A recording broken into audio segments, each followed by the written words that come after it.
अस्सलाम वालेकुम रहमतुल्लाहि व बरकातहू। मैं आतिर हुसैन, प्रदेश प्रवक्ता आम आदमी पार्टी उत्तर प्रदेश और संभल असमूली चंदोसी विधानसभा का प्रभारी हूँ मैं।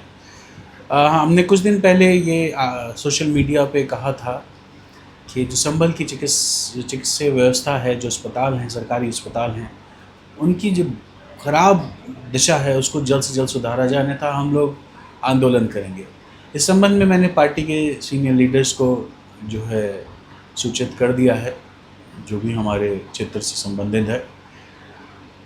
अभी मुझे कल पता चला है 23 तारीख को कि ब्रजेश पाठक साहब जो है संभल आ रहे हैं और वो संभल के अस्पताल को भी हो सकता है विज़िट करें, उन्हें करना भी चाहिए। तो हमने ये कहा है कि हम ब्रजेश पाठक साहब से मिलेंगे, उनको संभल की स्थिति के बारे में बताएंगे, उनको जो लोग हैं परेशान उनसे मिलवाएंगे और अगर आवश्यकता हुई और हमें समय दिया गया तो हम ज्ञापन भी सौंपेंगे। मैं आपको बताऊं, एक उदाहरण देता हूं। 23 तारीख यानी कि कल 2 बच्चियों की शादी थी।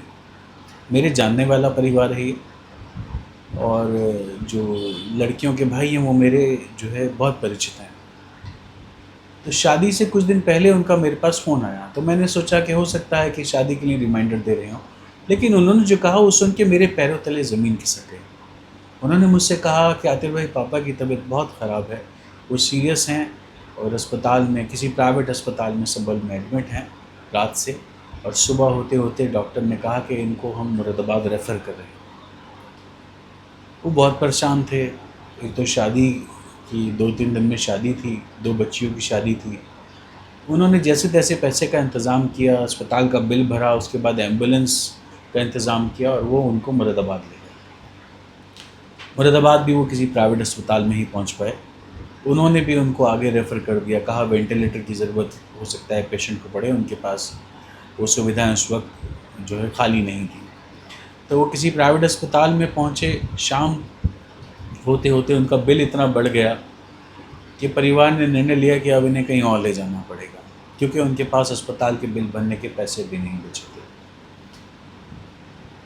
खैर, उन्होंने फिर से एम्बुलेंस का इंतज़ाम किया और वो कहीं उनको ले जाने का प्रयास ही कर रहे थे। खैर, उनके पिताजी की मृत्यु हो गई।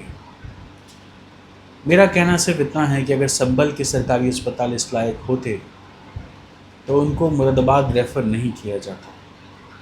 उनको संभल के ही तहसील स्थित जो सरकारी अस्पताल है, संभल तहसील में जो सरकारी अस्पताल है, उसमें ही उनको वेंटिलेटर की सर्विस दी जा सकती थी, उनको आईसीयू में एडमिट किया जा सकता था।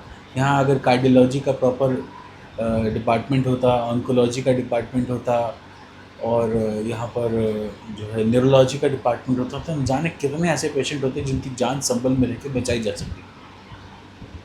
ऐसी जो है शिकायतें हैं कि यहाँ पर पेशेंट एंटर होता है और उसको रेफ़र कर दिया जाता है। कोई मेजर एक्सीडेंट आता है तो उसको मुरादाबाद रेफ़र कर दिया जाता है और रास्ते में ही उन पेशेंट अपना दम तोड़ देते हैं। तो यहाँ पर बेहतर सुविधाओं की ज़रूरत है और हम कल जो है चाहते हैं कि हमें मिलने का समय दिया जाए। मिलने का समय देंगे तो बहुत अच्छी बात है, अन्यथा हम ब्रजेश पाठक जी के इस दौरे पे और उनके द्वारा किए गए फ़ैसलों पे हम पूरी तरीके से ध्यान दे रहे हैं। हम उम्मीद कर रहे हैं कि वो कुछ अच्छे फ़ैसले संभल के लिए करके जाएंगे, और अगर नहीं करके जाएंगे तो भाई हम अपने पार्टी के नेतृत्व से इस पर चर्चा करेंगे और आगे जो है क्या करना है हम आपको जल्द बताएंगे। लेकिन ये बात मैं आपको स्पष्ट कर दूं कि हालात सिर्फ बीजेपी की सरकार में नहीं है। संभल में मंत्री रहे समाजवादी पार्टी से, विधायक भी रहे, सांसद भी रहे, राज्यसभा सांसद भी रहे, वो बहुत सारे हैं भी अब, लेकिन संभल के अस्पताल की स्थिति कभी अच्छी नहीं रही। ये हमेशा से ही ऐसा रहा, कभी थोड़ा बेहतर हो गया और कभी थोड़ा बदतर हो गया। लेकिन अब कुछ बदलाव की ज़रूरत है। लोगों की जान जा रही है इस खराब चिकित्सीय सिस्टम की वजह से। उम्मीद है कि कुछ ठोस कार्रवाई उप मुख्यमंत्री साहब करेंगे। शुक्रिया।